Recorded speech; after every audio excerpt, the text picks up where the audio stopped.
সংস্কৃত শব্দটা শুনলেই যেন আমার কেমন ভয় হতো। তার ক্লাসে গেলাম, উনি আমাকে প্রথমেই বললেন তোমার বাবার নামেই? আমি বললাম হ্যাঁ। আমি দাঁড়িয়ে বললাম আমি কিন্তু ওই শব্দরূপ ধাতুরূপ একটুও করতে পারবো না, আমার ওগুলো ভালো লাগে না। ঠিক আছে, কিন্তু আশ্চর্য এই ভালো না লাগার বিষয়বস্তুটা উনি এমন করে ভালোবাসার মধ্যে দিয়ে আমাকে দেখিয়ে দিলেন, ভালোবাসলে পৃথিবীতে সব কিছু পাওয়া যায়। বুঝলাম সত্যি ঠিক কথা। শেষ দিন পর্যন্ত আমি তার প্রতি অনেক অনেক কৃতজ্ঞতা জানিয়েছি, কিন্তু শুনেছিলাম। তিনি শিক্ষকতা করতেন এবং শুধু তাই নয়, বলতেন সবাইকে শিক্ষক হও, মানুষ তৈরি করো। কিন্তু দুঃখের বিষয়, আজকে যদি তিনি বেঁচে থাকতেন তাহলে দেখতেন শিক্ষকের কি করুণ পরিণতি। আমি তারই শ্রদ্ধা জানাবার জন্য একটা কবিতা আমি এখানে পাঠ করছি, আমার লেখা। এই চাকরি হারা রুবেনার হাহাকার, যদিও বিষয়বস্তুটা আপনারা গ্রহণ করবে কিনা জানি না, তবুও লিখেছি। কদিন ধরে মনের মধ্যে যেন এক অদৃশ্য শিউলি গাছ থেকে টুকটাক শিউলি চলে পড়ছে। একটা অস্থির মন ক্যানভাসে ভেসে উঠছে। নির্জন সন্ধ্যার প্রান্তরে নীরব পাখিরা উড়ে যাচ্ছে। শব্দেরা একে একে এসে বুকের পাদরে ধাক্কা দিচ্ছে। নির্লজ্জ সমাজের কুৎসিত রূপটা দেখতে দেখতে চোখ ঝাপসা হয়ে যাচ্ছে। ছাত্র গড়ার কারিগররা আজ পথের ধুলায় ক্ষত বিক্ষত হচ্ছে চাবুকের আঘাতে। যে দেশে শিক্ষক লাঞ্ছিত হয়, কান্নায় ভেঙে পড়ে, বলতো এমন কান্না অক্ষরে সাজানো হয় না কেন? সাদা কাগজের সামনে কিভাবে আজও রয়েছে ঝুঁকে। দীর্ঘ কয়েক মাস আমার ছোট্ট মেয়েটিকে দেখে এখানে এই চাকরিহারা হাহাকারদের সাথে মাথার উপরে ছড়ানো আকাশ জুড়ে কালো জল ভরা মেঘ। দু চোখে আমার অশ্রুধারা বৃষ্টির সাথে এক হয়ে গেছে আজ। যুদ্ধ, যুদ্ধ মানে রক্তক্ষরণ, যুদ্ধ মানে চোখের জল, যুদ্ধ মানে বিয়োগ ব্যথা, যুদ্ধ মানে ধ্বংসস্তর। যুদ্ধ বলে কি হয় বলো? যুদ্ধ মানে ক্ষয়ক্ষতি, যুদ্ধ খেলা কোন সুখী মন, যুদ্ধ থামায় সব ক্ষতি। যুদ্ধ মানে লোভ লালসা, আগ্রাসী মন জিতে যাওয়ার, যুদ্ধ মানে আমার সব কিছুতেই অহংকার। যুদ্ধকালে মরল বালি, সুগ্রীব ভাই হারল তার, যুদ্ধ করে বংশ মরে গোয়ালা কৃষ্ণ চমৎকার। যুদ্ধ মানে হারে জেতা, যুদ্ধ মানে মগজ চাল, যুদ্ধ জিতে কেউ বা হাসে, কেউ বা কাঁদে, কেউ বা নমস্কার। প্রত্যক্ষ বর্তমান যুগ বনগা থেকে বিধাননগর পর্যন্ত মেন লাইন বাদ দিলাম। আমি তারপর থেকে আমার ছাত্রীদের কোনো সমস্যা সংস্কৃত করতে অবাধ্যতা দেখলে ওরা বিভিন্ন সমস্যা নিয়ে ওরা তৈরি হয়। উনি সান্ত্বনা দিতেন, বুঝিয়ে দিতেন। আর আমি তো তখন যুবক, কলেজের ছাত্র, আমারও প্রস্তুতি আছে, বিয়ে হয়নি, তাই তো পড়াতে পারি না। সেটা এখন মনে হচ্ছে বিয়ে করার পর। যাই হোক, বিভিন্ন সময়ে গেছি, উনি আমাকে সহযোগিতা করেছেন, সাহায্য করেছেন, বুঝিয়ে দিয়েছেন। ব্যাকরণের কোনো সূত্র নিয়ে আলোচনার জন্য আমি দাবি করতাম, দিদি এখানে হবে না স্কুলে, আপনি আমাকে একটু ৮ ঘন্টা মিনিমাম টাইম দেবেন। যেমন বাড়ি এসো, কোথায় আপনার বাড়িটা, ঠিকানা বললেন, আমি যেতাম। আমি যখন এমএ করি তখন আমাদের বাধ্যতামূলক বা কম্পালসারি 4টে পেপার, তার মধ্যে একটি ছিল পাণিনি ব্যাকরণ, ইউজিসি স্বীকৃত এই পাণিনি ব্যাকরণ নিয়ে গবেষণা দূর দূরান্তে চলছে। আমাদের 100 নম্বরে পাইনি এখন পড়তে হতো। তা আমি কথায় কথায় বললাম, উনি ক্যালকাটাতেই কলকাতা বিশ্ববিদ্যালয়ে এমএ করেছেন। ওনার হেড ছিলেন ডক্টর কৃষ্ণগোপাল গোস্বামী। উনি তো একদিন আমাকে একটা জিনিস সূত্র বোঝাতে গিয়ে কৃষ্ণগোপাল ব্যাখ্যার ভাবটা নকল করে উনি এত সুন্দর করে বোঝালে নাম মাহাত্মের আমি সঙ্গে সঙ্গে বুঝে গেল। যাই হোক, এরকম অসংখ্য কথা আছে এবং ঘটনাচক্রে কিছুদিনের জন্য ওনার একমাত্র পুত্র শ্রাবণীকে মাধ্যমিক পরীক্ষার সময় আমাকে যেতে হয়েছে। সেই সময় শ্রাবণীর আচার আচরণ, ওনার প্রসঙ্গত শ্রাবণীর স্মৃতি নিয়ে বলি একটু। অত্যন্ত মেধাবী ছাত্র, ভদ্র সভ্য বাধ্য, কিন্তু একটু চঞ্চলতা ছিল। অধ্যাপক শ্রী অরুণ মুন্সী, অধ্যাপক শ্রী পূর্ণেন্দু বসু এনাদের কথা বুঝলেন যে সংস্কৃত কি। যারা কিছু জানেন না সংস্কৃত নিয়ে, আমি আশা করব তাদেরও আজকে অবাক করবে, তাদের ইচ্ছে হবে একটু সংস্কৃত চর্চা করি, শিখি। যাই হোক, শ্রাবণী 2 মাসের মধ্যে আমার আয়ত্তে এসে গেছিল, ভালো রেজাল্ট করেছিল এবং আমাকে তুমি করে বলতো বলে শ্রাবণীর বাবা মা দুজনেই তীব্র প্রতিবাদ করেছে। আমি না স্যার, আপনি মনে করবেন না, আমি আমার কোনো আপত্তি নেই, ওটা আমার ছোট ভাইয়ের মতো, কাজে সমুদ্রা বলতেই পারি, প্রতিক্রিয়া আছে। এবং মনে রাখবেন আমার ভালোবাসা না মানে এইভাবে কেউ বলতে পারে না। আর গৌরী তো আমাদের ছাত্রী, গৌরী ভীষণ ভালো মেয়ে, সামাজিক সংস্কৃতি মনা, পরিশ্রমী। ঈশ্বরের কাছে ওর শুভ কামনা, দীর্ঘ কামনা আমি করছি, করব। আর রেখা দিয়ে সম্বন্ধে যেটুকু তার জিনিস হচ্ছে যে প্রথমত উনি ছাত্রীদের, আমি বলবো প্রেম, বন্ধু যেমন বন্ধুর সঙ্গে মিশে বন্ধু অন্তরের কথা বুঝে নিয়ে আদায় করে নিয়ে সেই মতো তার সঙ্গে মিথস্ক্রিয়া বা খাপ খাইয়ে চলে। রেখাটি কিন্তু স্কুলের ছাত্রীদের সঙ্গে সেভাবে মিশে খুঁটিয়ে খুঁটিয়ে বিশ্লেষণ করে গবেষণামূলকভাবে কথাগুলোকে বুঝিয়ে পড়াতে। পশ্চিমবাংলায় আমরা এখন মরুভূমি, শিক্ষা মরুভূমিতে আছি।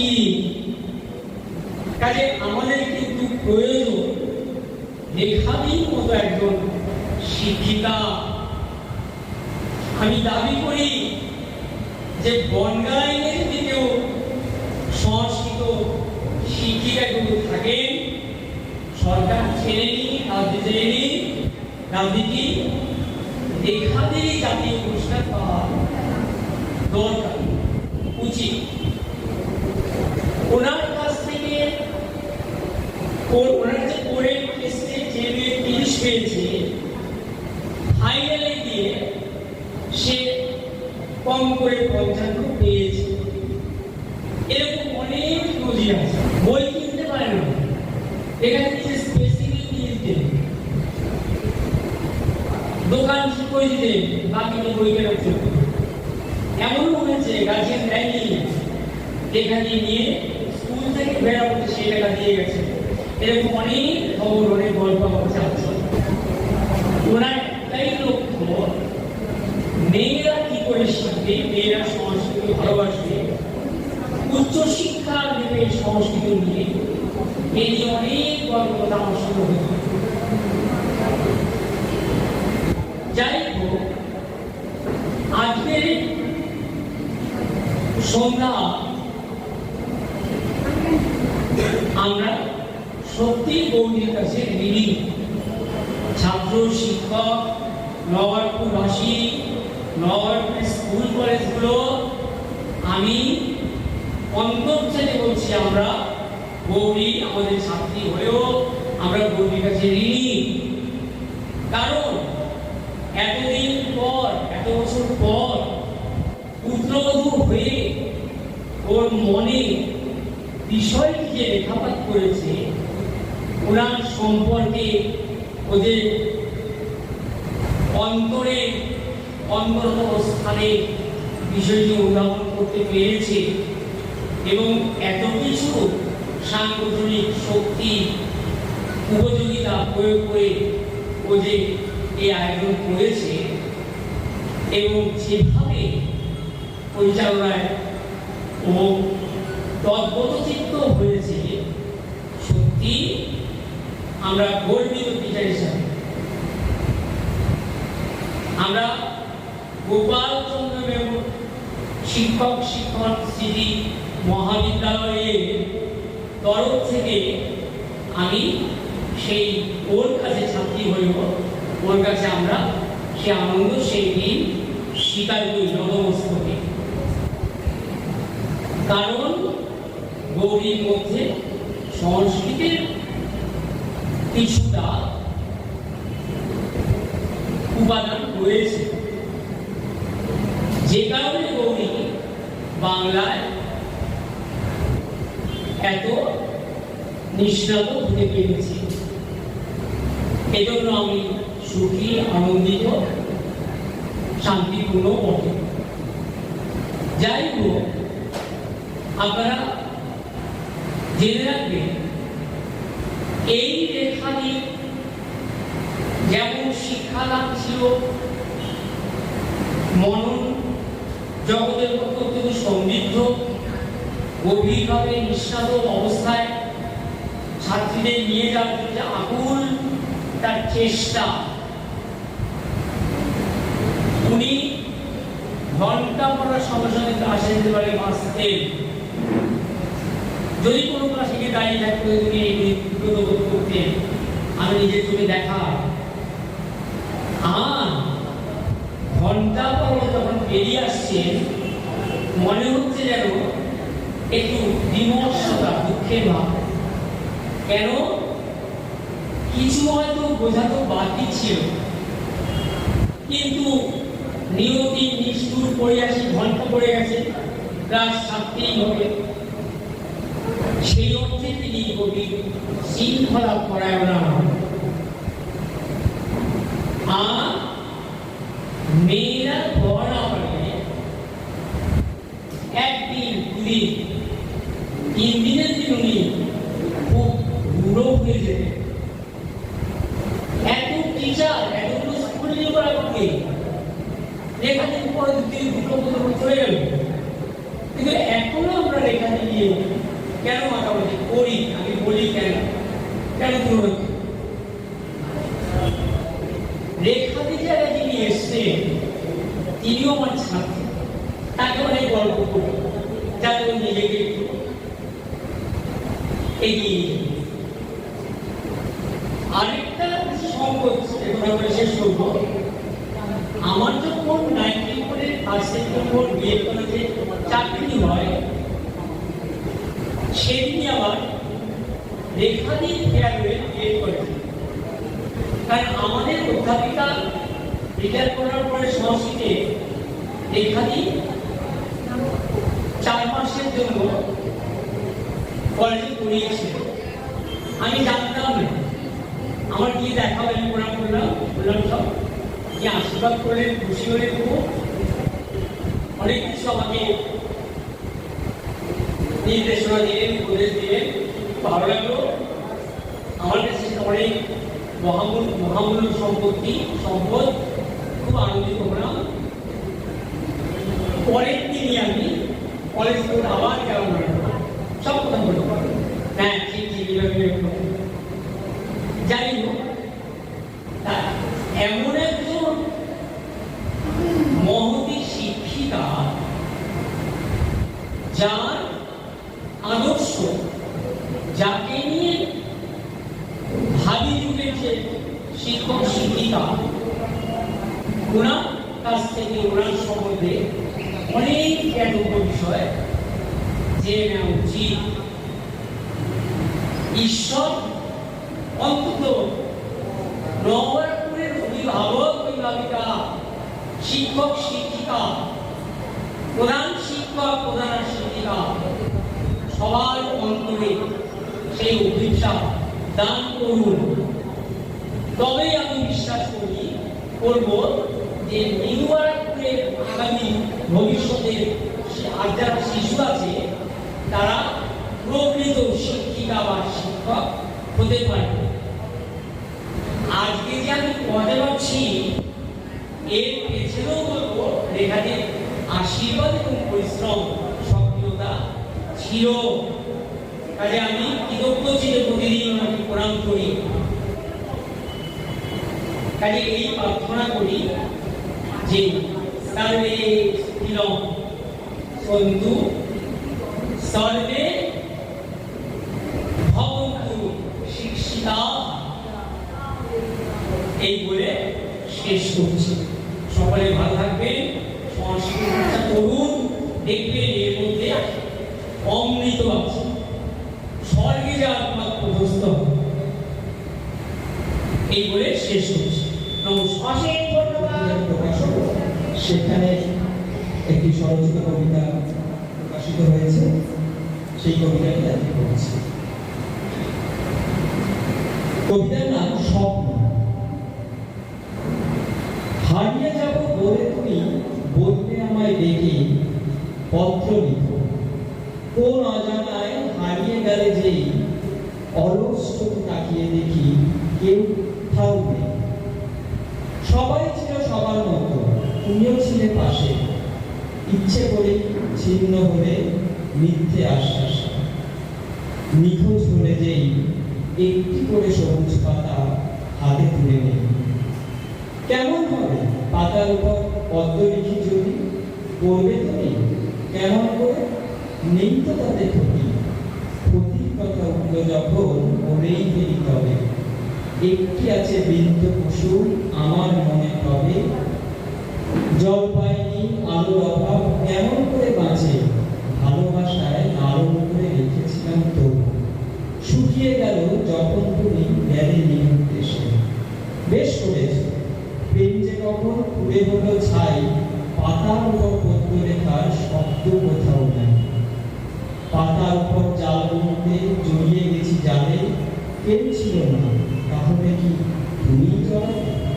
জড়িয়ে যখন গেছো ওই জালে, জাল জালিকার মাঝে হৃদয় সুরক্ষিত মিলন হবার সাঁঝে।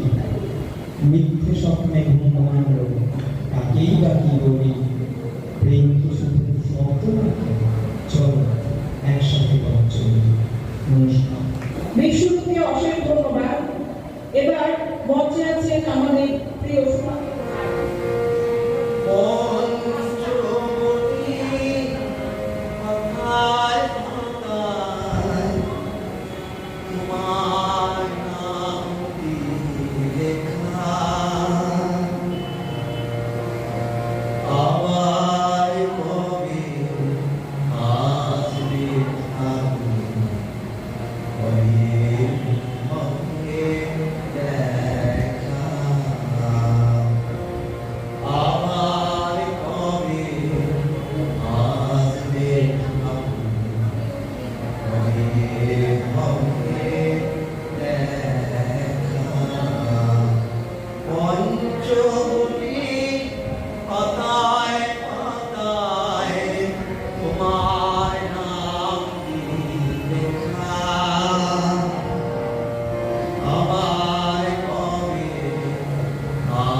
তুমি পেয়েছিলে মা জননী দিলে দেখা আমার সাধনা ভাগীরথী তুমি পেয়েছিলে মা জননী দিলে দেখা তোমার সাধনা কীর্তি তোমার গায়ে ঘুমায় ঘুমায় চরণে কীর্তি তোমার গায়ে ঘুমায় ঘুমায় চরণে আবার কবে আসবে ঠাকুর কবে হবে দেখা পঞ্চবটি পাতায় পাতায় তোমার নাম লেখা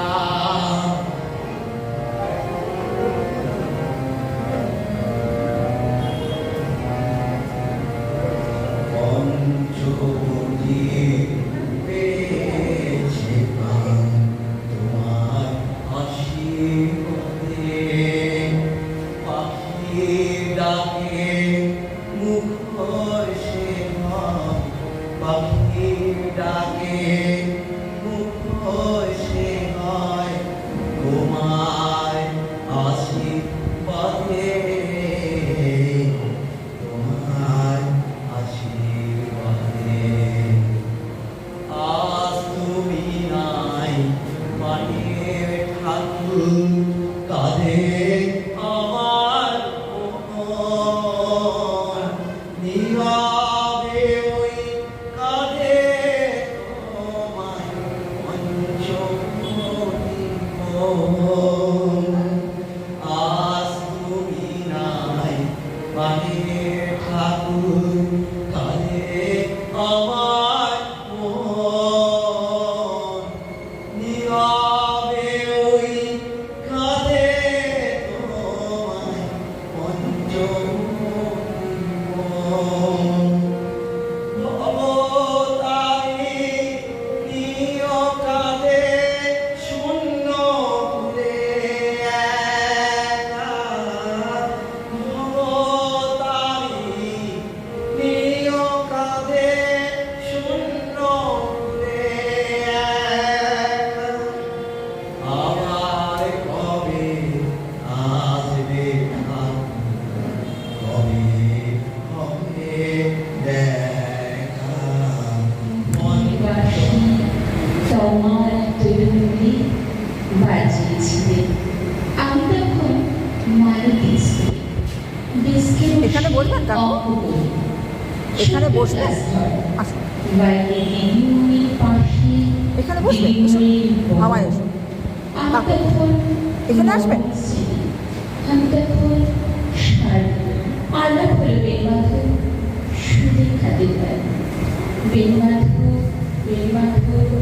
লেখা পড়ায় ভালো শহর থেকে বেড়াতে এলে আমার রং ভালো তোমায় দেখে একটি দৌড়ে পালিয়ে গেছে বলে বেলমাধব আমার বাবা দোকানে কাজ করে জোরে গুঞ্জে ফুটেছে অঞ্চলে সন্ধ্যেবেলা পড়তে বসে অঙ্কে আমি তখন নবম শ্রেণী আমি তখন 16 ব্রিজের ধারে বেলমাধব লুকিয়ে দেখা হলো এখানে হাওয়া আছে কাকু। সর্বশ্রেষ্ঠ মানব খোঁজেন তাদের মুখে এক কথা আর মনে আরেক ভাবনা জনজননী হাসি আড়ালে চলে ধ্বংসের বীজ কখন রক্তের ফলি ফেলায় মত্ত থাকাই তাদের বাসনা দিকে দিকে বার্তা পাঠায়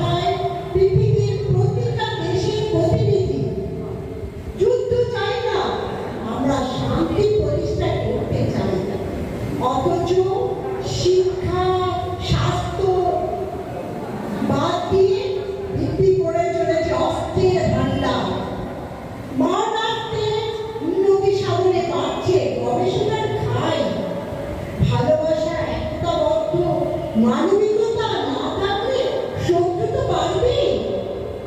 শত্রু শেষ রাখতে নেই, দুর্বৃত্তের বাণী সকলে জানো। নাই ভৌত শিক্ষার উন্নতি, স্বাস্থ্য সম্বলিত সমাজের উন্নতি জানে। ভয়ঙ্কর অস্ত্র চাই, যে কোনো মূল্যে চলে বলে কৌশলে। মানব যজ্ঞের জন্য আহুতি দিয়ে চলেছে অগণিত মানবের জীবন। বিভীষিকাময় হয়ে উঠেছে স্বাভাবিক জীবনযাপন। আমজনতা তো উড়ুখাগ্রাত, শাসকের হাতের পুতুল তাদের ভবিষ্যৎ। তাদের নিঃশ্বাসে ভারী বাতাস, রক্ত রাঙা নদীর প্লাবন। সব রাষ্ট্র চায় সবার উপরে উঠে পৃথিবীকে রাখতে হাতের মুঠোয়। দাম্ভিক ইচ্ছে মতো করে চলেছে সংখ্যার প্রকৃতির সম্পদ। বিষাক্ত হয়ে উঠেছে ক্রমশই আকাশ, বাতাস, ভূমি আর জলস্তর। অচিরেই জীবের বাঁচার জন্য থাকবে না কোনো রসদ। আতঙ্কার নামক সংক্রামক ব্যাধির কবলে আক্রান্ত হয়ে চলেছে শাসকগণ। সর্বনাশী খেলার মাধ্যমে তারা করেছে সীমা অতিক্রম। ক্লান্ত ক্ষতবিক্ষত পৃথিবী সৃষ্টির দায় মাথায় নিয়ে হারিয়ে যাবে বিলুপ্তির পথে। এখনো সময় আছে, যদি দূর হয় তাদের অতিক্রম। এখনো সময় আছে, যদি দূর হয় তাদের অতিক্রম।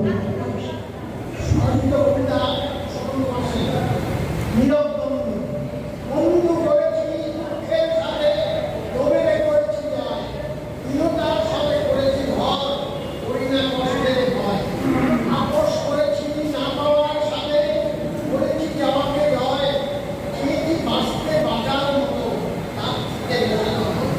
অপূর্ণ পেতে যে অনেকে অবহেলা আর অপমান এগিয়ে গিয়েছি, করিনি ভগবান সাহসের সাথে চলতাম। নীরব কথায় জবাব দিয়েছি কখনো অপমানে, এমন ভেবে বাড়ি হতে সামনে মানুষ তো হতে পারে।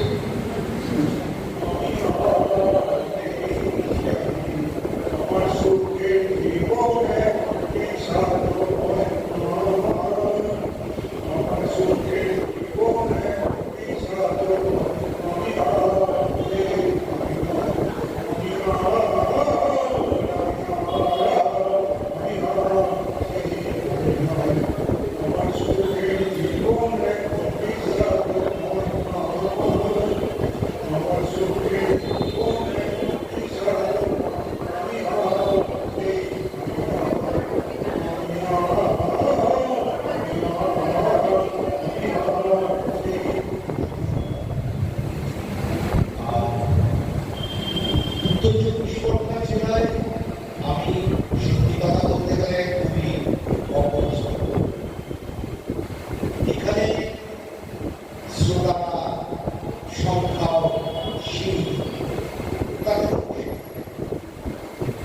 বিষয়টা কয়েকটা জিনিস আমি ঠিক ভিতরে 5 মিনিট কথা বলবো। বিষয়টা হলো যে প্রথম একটা জিনিস সংস্কৃত ল্যাঙ্গুয়েজ, সংস্কৃত সাহিত্য অত্যন্ত গভীর এবং কঠিন। সেটা কখনোই আধ ঘন্টা 1 ঘন্টা কেন 5 মিনিটও 10 মিনিটে আনা যায় না। আমি এই প্রসঙ্গে যে কথা বলি সেটা শুনলে খুব প্র্যাকটিক্যাল হবে। গতকাল কলকাতায় একটি অর্গানাইজেশন প্রথম একটি সংস্কৃত ম্যানুস্ক্রিপ্টস মানে চাকরি পাওয়া পুঁথির ওপর একমাত্র ফার্স্ট টাইম কলকাতায় ওয়ার্কশপ করেছে কিন্তু প্রাইভেট সেক্টর।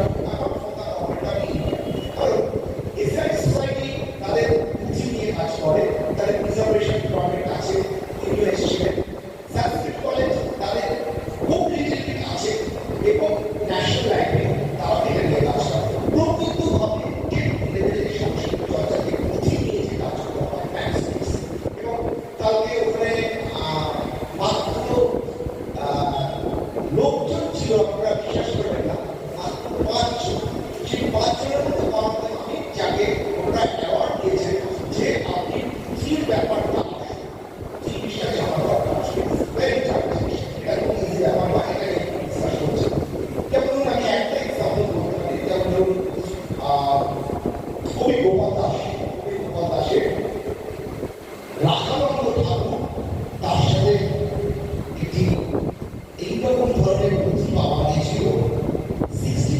1617 সেটা হচ্ছে রসদ পল্লবী। রসদ পল্লবী এরকম প্রচুর পুঁথি হয়েছে, সেটা নিয়ে আমি কোনো ডিসকাশন চাচ্ছি না। আমি উত্তর চব্বিশ পরগনা জেলার বেশ কিছু লাইব্রেরিতে আছি এবং শুনিয়ে আমাকে কিন্তু অবাক হয়ে যাবে। অথরাইজ একমাত্র উত্তর চব্বিশ পরগনা লাইব্রেরি ডিস্ট্রিক্ট হেডকোয়ার্টার আমার অথরাইজ করা আছে এই জেলার যদি প্রকৃত কিছু ইনফরমেশন রিচুয়াল বার করা যায় সেটা সেই লাইব্রেরি হচ্ছে। কিন্তু আমি থাকি অলরেডি আমি চেষ্টা করছি উত্তর চব্বিশ পরগনা রিচুয়াল স্ট্রিট ওর যে আমার বন্ধুগুলোকে সেটাকে খুঁজে বার করে নিয়ে এসে তাহলে একটা জিনিস দেখুন যে আমি যখন একটা প্ল্যাটফর্মে কাজ করতে যাব সেখানে কিন্তু আমার দরকার সাপোর্ট। তারা মানুষ যে কথাটা একটু আগে মানে মানুষ বলে দিলেন যে আমাকে চাল দেওয়ার জন্য অফার করা হচ্ছে, অর্থাৎ মানুষকে চাল দেওয়ার জন্য আমি সেটাকে একটা কথা বলতে চাই যে আমরা সকলে মিলে যদি একটা সেম প্ল্যাটফর্মে থাকি, সকলের কাছ থেকে শিখি, সেটাই সব থেকে ইম্পর্টেন্ট। আজকে আমি কিন্তু 1% জানতাম না যদি আজকে সাহিত্য সম্মেলন এই প্ল্যাটফর্মে আজকের অনুষ্ঠানটা বিজ্ঞাপন করা। আমি বলেছি 5 মিনিট যে আর একটা কথা বলবো চলে আমার অনেক স্মৃতিক্রিয়া পত্রিকা মাঝে আজকে ধরুন আমি জানি না ভুল বলছি না ঠিক বলছি, আজকে আমি জাস্ট প্রপোজাল দিচ্ছি বলে আমি যেটা অ্যাকচুয়াল কার্যকর হবে এই গ্রুপ আমি জানি না একটা হোয়াটসঅ্যাপ গ্রুপ, যে হোয়াটসঅ্যাপ গ্রুপে প্রত্যেকের উইথ প্রপার আইডেন্টিটি থাকবে এবং প্রত্যেক মানুষ যে যে প্ল্যাটফর্মে বিলংস করছে তারা সেই সম্পর্কে তথ্য সেই প্ল্যাটফর্মে নিয়ে নেবে নাম্বার 1, এবং সেই প্ল্যাটফর্ম থেকে যে ইনফরমেশন পাওয়া যাবে সেটাকে ন্যারেটিভ করে এই পত্রিকাতে 1 বছর বা আপনি বেসিসে একটা সংখ্যা বার করা হবে। তাহলে আলটিমেটলি এই যে ডিজিটাল মিডিয়া বা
নিয়ে গেছে